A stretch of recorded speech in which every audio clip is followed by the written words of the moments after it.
बिस्मिल्लाहिर्रहमानिर्रहीम। अस्सलाम वालेकुम वरहमतुल्लाहि वबरकातुहू। व्यूवर्स, उम्मीद है आप सब लोग खैरियत से होंगे। आज मैं जो रेसिपी शेयर करने जा रही हूँ वो ऑरेंज स्क्वाश की है। बाजार में जो स्क्वाश अवेलेबल होते हैं उसमें बहुत से केमिकल इस्तेमाल किए होते हैं इसका कलर अच्छे लाने के लिए, टेस्ट और खुशबू अच्छी लाने के लिए और इसे देर तक महफूज बनाने के लिए। मगर मेरे तरीके से आप बनाएंगे तो केमिकल फ्री भी होगा, खुशबूदार भी और रंग भी बहुत अच्छा आएगा और इसे आप 3 से 4 माह तक आराम से महफूज भी कर सकते हैं। रमज़ान में अफ्तार में ये आइटम बहुत हॉट होता है। बहुत ही आसान और ज़बरदस्त रेसिपी है।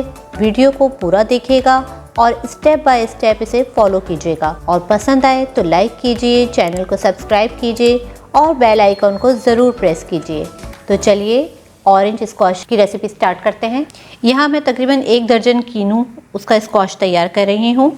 तो सबसे पहले हम आपको 1 कीनू की तैयारी करके दिखा देते हैं कि हमें कैसे इसको प्रिपेयर करना है। तो कीनू को आपने अच्छे से धो लेना है। उसके बाद अपने टॉवल से या कॉटन से इनको अच्छी तरीके से खुश्क कर देना है। सेंटर से कट करेंगे हम। अब कीनू के छिलकों को हम उतारेंगे या आप चाहें तो सबसे पहले इसके बीज इसमें से निकाल लें। अब इसको हमने छील लेना। तो इस तरह से ये कीनू का छिलका उतर गया है। अब इसका ये येलो एरिया जो है ये हमने क्लीन कर देना है। तो आपको मैं नेक्स्ट स्टेप में बताती हूँ। सबसे पहले हम यहाँ पे कीनू के सारे बीज अंदर से हमने निकाल लिए इसमें से और इसका ये व्हाइट एरिया जो है ये हमने जो इसके ऊपर से देखेंगे इस तरह से ये सब कीनू के हम निकाल लेंगे इस तरह। अगर ये कीनू में रह गया तो आपके कीनू का स्क्वाश जो है ये कड़वा हो जाएगा। तो आपने अच्छे से इसको क्लियर कर लेना है। ये ज़रा भी इसमें नहीं रहना चाहिए। तो ये यहाँ से क्लियर हो गया है, बीज भी इसके अंदर नहीं है। इसी तरह से हम तमाम कीनू को साफ कर लेंगे। ये दूसरा हिस्सा भी मैं आपको करके दिखाती हूँ। इसमें से हम बीज निकाल लेंगे। अब इसके छिलके को हम उतारेंगे। अब ये देखें इसकी ये व्हाइट स्किन जो है इसको क्लियर कर देंगे इसमें से। देखें बिल्कुल क्लीन है ये। इसी तरह से व्यूअर्स हमने तमाम कीनू का व्हाइट एरिया जो येलो अंदर से था ये सब क्लीन कर लिया है। अब चलिए नेक्स्ट स्टेप की तरफ। तो चलिए अब नेक्स्ट स्टेप में हमने करना है ये जो छिलके कीनुओं के इस तरह से इसको छीलना है कि आप इसको इस तरह से खुरच लें। ये देखें इस तरह से ये साफ हो जाएगा।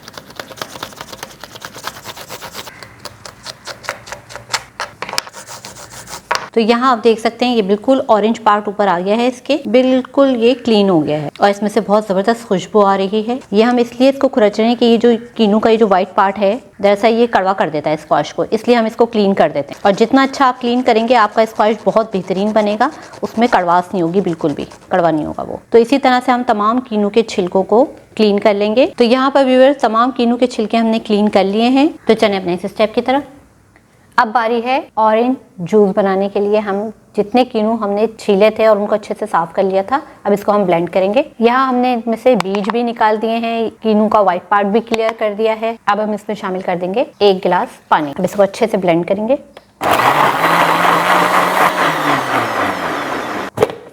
ये देखें। अब हम इसको किसी छन्नी में रख के डिश पे छानते जाएंगे। अब आप कोई भी डिश ले लें और उसके ऊपर छन्नी रख के इस तरह से ऑरेंज जूस को छान लें। स्पैचुला से अब आप इसको हिलाते रहें ताकि नीचे सारा जूस आपका छन जाएगा। हमने अच्छे से प्रेस करके तमाम जूस को छान लिया है। बिल्कुल ये हमारा जूस रेडी है। तो चलें अब नेक्स्ट स्टेप की तरफ। अब यहाँ पर हमने अपने छिलकों को बॉईल करना है। तमाम छिलके हम इसमें देगची में शामिल कर देंगे। अब यहाँ आपने पानी इतना डालना है कि आपके छिलके कीनू के अच्छे से बॉईल हो जाए। तकरीबन मैंने 1 जग पूरा इसमें डाल दिया है। यहाँ कोई टाइम ड्यूरेशन नहीं है, बस छिलकों को हमने अच्छे से बॉईल करना है। बिल्कुल सॉफ्ट हो जाने चाहिए हमारे छिलकों को। तो चलें अब इसको हम मीडियम फ्लेम पे बॉईल करने के लिए रख देते हैं। तो चलिए जनाब ये हमारे कीनू के छिलके अच्छे से गल चुके हैं और पानी भी इसमें तकरीबन मैं आपको चेक कराती हूँ 1/2 कप के करीब होगा। तो चूल्हा बंद करेंगे और इसको रूम टेम्परेचर पे लाएंगे पहले हम, और इसी पानी में हम इसका पेस्ट तैयार कर लेंगे। अब यहाँ पर हम तमाम कीनू के छिलकों को ग्राइंडर में ग्राइंड कर लेंगे और इसको ग्राइंड करने के लिए जो हमने कीनू के छिलकों को पानी में पकाया था उसी में हम इसको ग्राइंड करेंगे। चलें अब इसको हम चेक करते हैं। बिल्कुल इसको अच्छे से स्मूथीज की शक्ल में हो जाना चाहिए। देखिए बिल्कुल पेस्ट सा बन गया है ये। तो चलें अब अपने नेक्स्ट स्टेप की तरफ। अब यहाँ मैं पैन में 2 कप चीनी शामिल करूंगी। 2 कप चीनी तकरीबन आधा किलो है ये चीनी। अब इसमें 1 कप पानी शामिल करेंगे। तो यहाँ पर व्यूअर्स हमारे देखें अच्छे से चीनी को हमने डिसॉल्व कर लिया है। यहाँ ये हमारा शीरा तैयार हो चुका है। अब इस स्टेज पे हम चूल्हा कर देंगे बंद और मैं यहाँ रखूंगी छन्नी। और जो हमने ये ऑरेंज पेस्ट तैयार किया था एसेंस, बतौर एसेंस यूज करेंगे हम इसको। ये खुशबू भी देगा, ना सिर्फ खुशबू देगा बल्कि फ्लेवर भी को भी ऑरेंज जूस के एनहेंस करेगा। ये सारा हम इसमें छन्नी में डाल देंगे।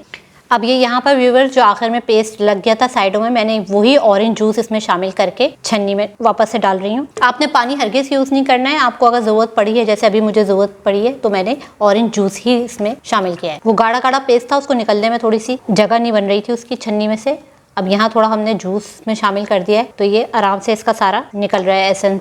तो यहाँ पर तकरीबन ये हमारा पेस्ट जो है जितना छन सकता था हमने छान लिया है। अब यहाँ हम इसको मिक्स करेंगे। अब इस स्टेज पे हम इसमें शामिल करेंगे 1/2 टीस्पून नमक। यहाँ हमने नमक इसलिए इसमें शामिल करा है कि एक तो ऑरेंज जूस के टेस्ट को ये एनहेंस करेगा, दूसरा चीनी के लेवल को भी ये मजीद सेट कर देगा, तो गोया ये ऑरेंज स्क्वैश को बैलेंस कर देगा।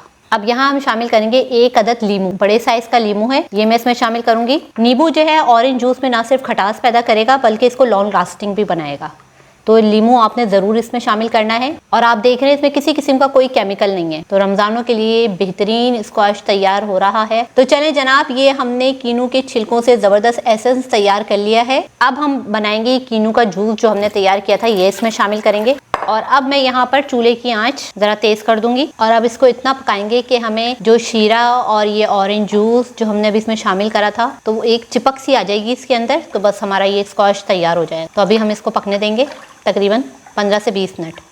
अब यहाँ तकरीबन हमें 25 से 30 मिनट हो चुके हैं इसको पकाते हुए। तो अब मैं इसकी आपको कंसिस्टेंसी चेक कराती हूँ। ये देखिए, तो ये तकरीबन तैयार है।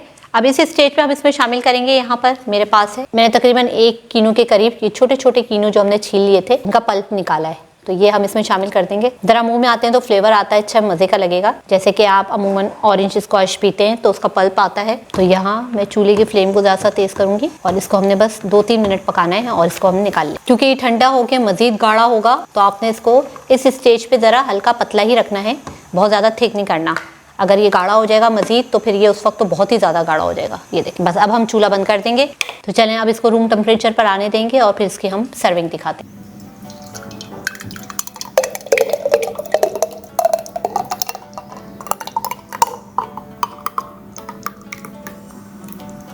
तो हमारा ऑरेंज स्क्वैश बिल्कुल तैयार हो चुका है।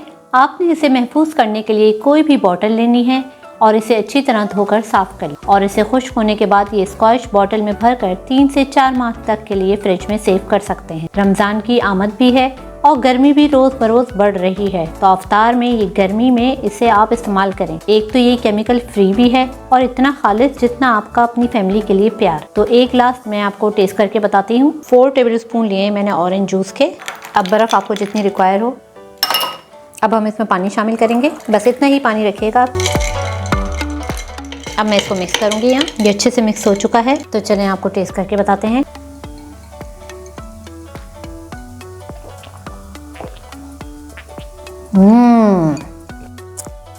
अल्हम्दुलिल्लाह, बहुत मज़े का बना है। एक ही घूंट में आपको महसूस होता है कि आपकी आंखों में एकदम रोशनी आ गई है। बहुत ही मज़ेदार। और इसके पल्प जो हमने शामिल किए थे वो इस वक्त मेरे एक घूंट में आए हैं। तो बांटिए प्यार अपनों के साथ और अफशा को दीजिए अब इजाज़त। फिर हाजिर होंगी किसी मज़ेदार सी रेसिपी के साथ। अगर रेसिपी पसंद आए तो लाइक कीजिए, सब्सक्राइब कीजिए और बेल आइकॉन पर ज़रूर क्लिक कीजिए। फिर हाजिर होंगी मज़ेदार रेसिपी के साथ। अफशा को दीजिए इजाज़त इस दुआ के साथ कि जहाँ रहें खुश रहें और अल्लाह हम सब को अपनी हिफ्ज़-ओ-अमान में रखे। फ़ी अमानिल्लाह।